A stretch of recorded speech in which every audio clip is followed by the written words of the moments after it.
வணக்கம் மக்களே, நான் கோகுல். என்ன நடக்க போகுதுன்னு தெரியல. ஆனா பயங்கர பாசிட்டிவ் வைபா இருக்கு. விஜய் அவர்களை நினைக்கும்போது. டிவிகே கட்சி சார்ந்து ஏகப்பட்ட அசம்ப்ஷன்ஸ், ஏகப்பட்ட பிரெடிக்ஷன்ஸ்ன்ட்டு நெறைய விஷயங்கள் வந்து சோசியல் மீடியால வந்து போய்க்கிட்டு இருக்குங்க. அதெல்லாம் ஆஸ் எ ஒரு விஜய் ஃபேனா, விஜய் ரசிகனா வந்து பார்க்கும்போது பயங்கர பாசிட்டிவா இருக்கு. செம்மையா இருக்கு ஒவ்வொரு விஷயத்தையும் வந்து கேட்கும்போது. விஜய் அண்ணா வந்து ஆட்சிய பிடிப்பாரு, சிஎம் ஆகிடுவாரு அப்படின்கின்ற இந்த பாசிட்டிவான கருத்துக்கள் வந்து சுற்றிய வந்த வண்ணம் இருக்கின்றது. ஸோ எல்லாத்தையும் உங்ககிட்ட வந்து ஒன் பை ஒன்னா சொல்லப் போறேன். ஏம்பா நான் ஒரு விஜய் ஃபேன்ன்றதால உங்ககிட்ட எதையும் நான் திரிச்சு, எக்ஸாஜரேட் பண்ணி எல்லாம் சொல்லப் போறதில்ல. ஜஸ்ட் சோசியல் மீடியால என்னென்ன விஷயங்கள் போய்க்கிட்டு இருக்கு பாசிட்டிவா அப்படின்ற அந்த நியூஸ தான் உங்ககிட்ட சொல்லப் போறேன்.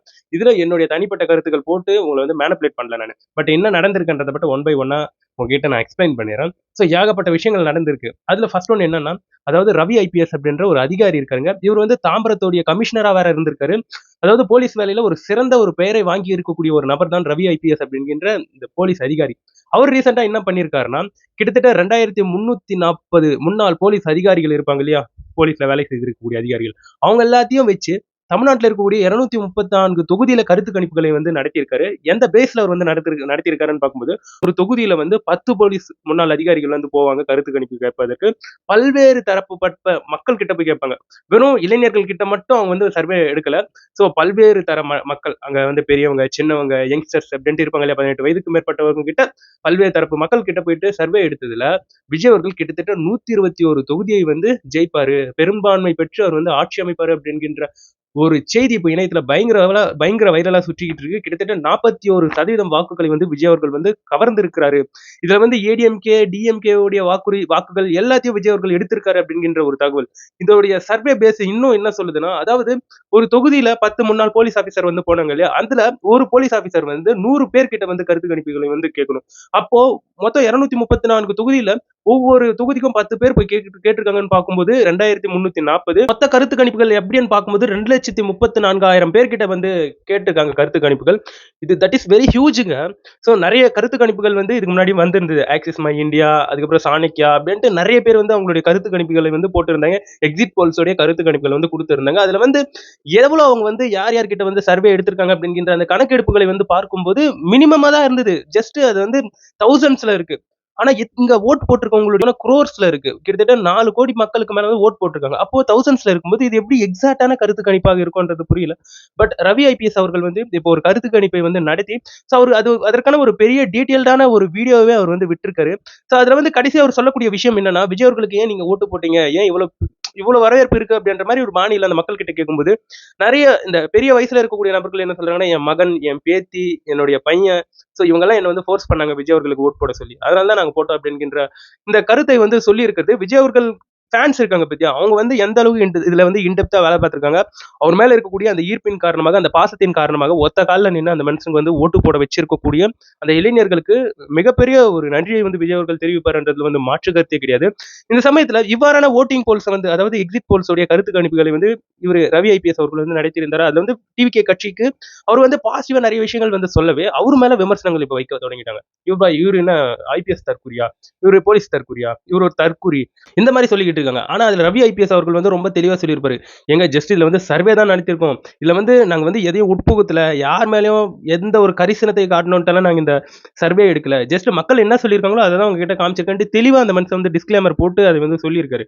இருந்தாலும் இந்த இடத்துல வந்து அவருக்கு வந்து தற்குறி அப்படின்ட்டு இந்த மாதிரி பட்டங்களை வந்து கட்டும்போது என்னன்ட்டு சொல்றது, இந்த இடத்துல வந்து கோவம்லாம் வரல, சிரிப்பா வருது. ஏன்னா இந்த தற்குறி அப்படின்ற இந்த பெயரை கொடுக்கக்கூடிய அந்த நபர்கள் யாருன்னு பார்க்கும்போது அவங்க கிட்ட ஃபர்ஸ்ட் இந்த சிந்தனை அந்த அறிவெல்லாம் இருக்குதான்னு பார்க்கும்போது எனக்கு தெரிஞ்சு இல்லைன்ட்டு தான் சொல்ல முடியுங்க. ஏன்னா இவங்க வந்து தற்குறி அப்படின்னு சொல்லக்கூடிய நபர்கள் எல்லாருமே ரொம்ப பெருசா படிச்சிருக்காங்க, மிகப்பெரிய பதவி உயர்வுல இருந்து இருக்காங்க. ஸோ இந்த மாதிரியான நபர்களை எப்படி அவங்க வந்து தற்குறி அப்படின்னு சொல்றாங்கன்னு தெரியல. ஃபர்ஸ்ட் தான் எப்படி என்று தெரிஞ்சுக்காமையே அடுத்தவங்களை தற்குறி அப்படின்னு சொல்றாங்க இல்லையா, இதுதான் அறியாமை. ஸோ இங்க வந்து யாரு தற்குறி அப்படின்றது வந்து உண்மையாவே உங்களுக்கு இப்ப நான் சொன்னதை வச்சு உங்களுக்கு வந்து தெரிஞ்சிருக்கும். அதாவது எப்பயுமே ஒரு விஷயத்த வந்து சொல்லுவாங்க, நம்ம படிச்சு நம்ம அறிவை யூஸ் பண்ணி படிப்பறிவு இல்லாத மக்களை வந்து ஒரு நல்ல நிலைமைக்கு கொண்டு போறதுதான் ஒரு படிச்ச பையன் இருக்கக்கூடிய சிந்தனை இருக்கக்கூடிய மனிதர்கள் செய்யக்கூடியது. எல்லாம் படிச்சு புட்டு எல்லாம் எனக்கு தெரியும் அப்படின்ட்டு இன்னொரு நபர்களை பார்த்து தற்குறிகள் அப்படின்னு சொன்னீங்கன்னா அது என்னன்ட்டு சொல்றது. அதாவது இந்த மாதிரி வன்மத்துல வெறுப்புல தற்குறிகள் அப்படின்ற இந்த பெயரை வந்து சொல்லக்கூடிய நபர்களுக்கு இந்த இடத்துல இன்ட்ரெஸ்டிங்கா ஒரு கதையை சொல்றேன். நீங்க தற்குறிகள்னு சொல்றீங்கல்ல, அதுதாங்க இப்ப பிராண்டா உருவாக்கிட்டு இருக்கு. கூப்பிட்டுக்கோங்க, ஒரு பிரச்சனையும் இல்ல, தற்குறின்னு கூப்பிட்டுக்கோங்க, ஒன்றும் ப்ராப்ளமே கிடையாது. இப்போ அதால என்ன வந்துட போகுது, ரொம்ப நல்லா படிச்சிருக்கோம், எல்லா அறிவும் இருக்கு, எல்லாமே இருக்கு, அது போன்ற நபர்களை தற்குறிகள்னு சொன்னீங்கன்னா அதை பார்த்து ஃபீல் பண்ற ஆளுங்க நாங்க கிடையாது. வன்மத்தால் பரப்பப்படுகிறது அப்படி என்கின்ற அந்த பெயர் தற்குறி வந்து வன்மத்தால் பரப்பப்படுகிறது. ஸோ அதற்கு பின்னாடி எந்த ஒரு அஜெண்டாவும் கிடையாது. வெறும் வன்மத்தால தான் அந்த தற்குறி அப்படின்ற அந்த பெயரை வந்து நீங்க சொல்றீங்கன்னா, தற்குறி அப்படின்றது பிராண்டு. ஸோ எங்களுடைய பிராண்டுன்ட்டு நாங்க எடுத்துக்கிறோம். உண்மையா விஜய் அண்ணாவுக்கு சப்போர்ட் பண்ணி, ஸோ எங்களுக்கு ஒரு தற்குறி அப்படின்ற ஒரு பெயர் வருதுன்னா, ஓகே. ஸோ படிச்ச தற்குறிகளாகவே நாங்க இருந்துக்கிறோம். பட் சரியான ஒரு பாடம் இந்த தற்குறிகள் வந்து கற்பிப்பாங்கன்றதுல வந்து மாற்று கருத்தே கிடையாது. நாளைக்கு தமிழக சட்டமன்ற தேர்தலுடைய ரிசல்ட் டே. நாளைக்கு வந்து ரிசல்ட்ஸ் வரப்போகுது.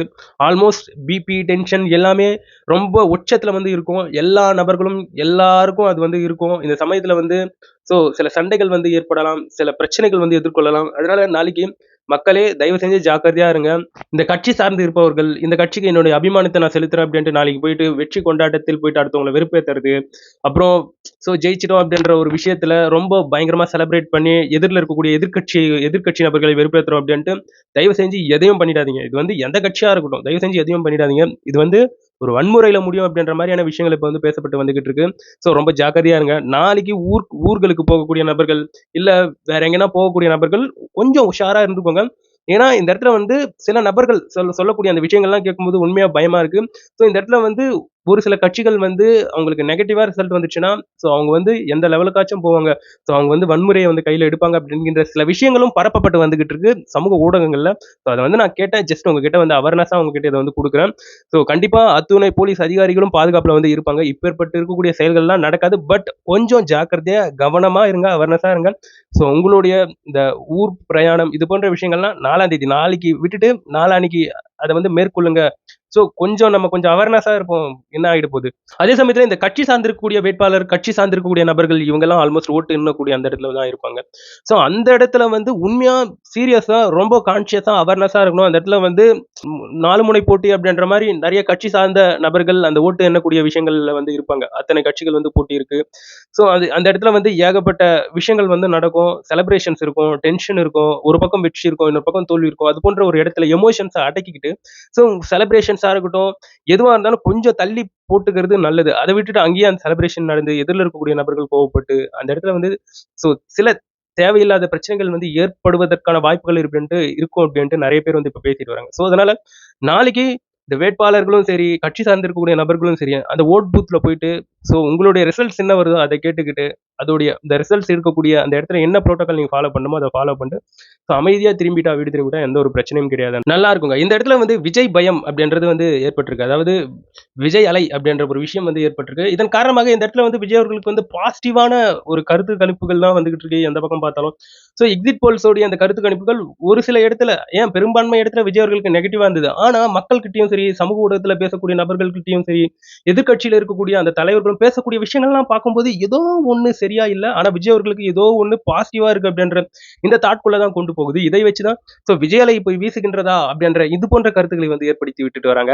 ஆனா இந்த எலெக்ஷன்ல மட்டும் விஜய் அவர்கள் வந்து ஜெயிச்சிட்டாருன்னு வைங்களேன், ஒரு விஷயத்த வந்து நம்ம தமிழக மக்கள் ஆணித்தனமாக வெறுத்திருக்காங்க அப்படின்றத வந்து கன்ஃபார்ம் சொல்லிடலாம். அதாவது இந்த ஓட்டுக்கு காசு கொடுத்தா நம்ம வந்து வின் பண்ணிடலாம் அப்படின்ற இந்த தவறான ஒரு சிந்தனையை வந்து கண்டிப்பா அது போன்ற நபர்கள் கிட்ட ஓட்டுக்கு காசு கொடுத்து ஓட்டு வாங்கிடலாம் அப்படின்ட்டு நினைக்கிறாங்க இல்லையா, அது போன்ற நபர்கள் கிட்ட இருந்து அகற்றிடலாம் அப்படின்ற ஒரு நம்பிக்கை வந்து பிறக்குங்க. ஒருவேளை டிவிக்கே மட்டும் வின் ஆயிடுச்சுன்னா ஏன் ஒருவேளை ஏன் அதற்கு சாத்தியக்கூறுகள் நிறையவே இருக்கு.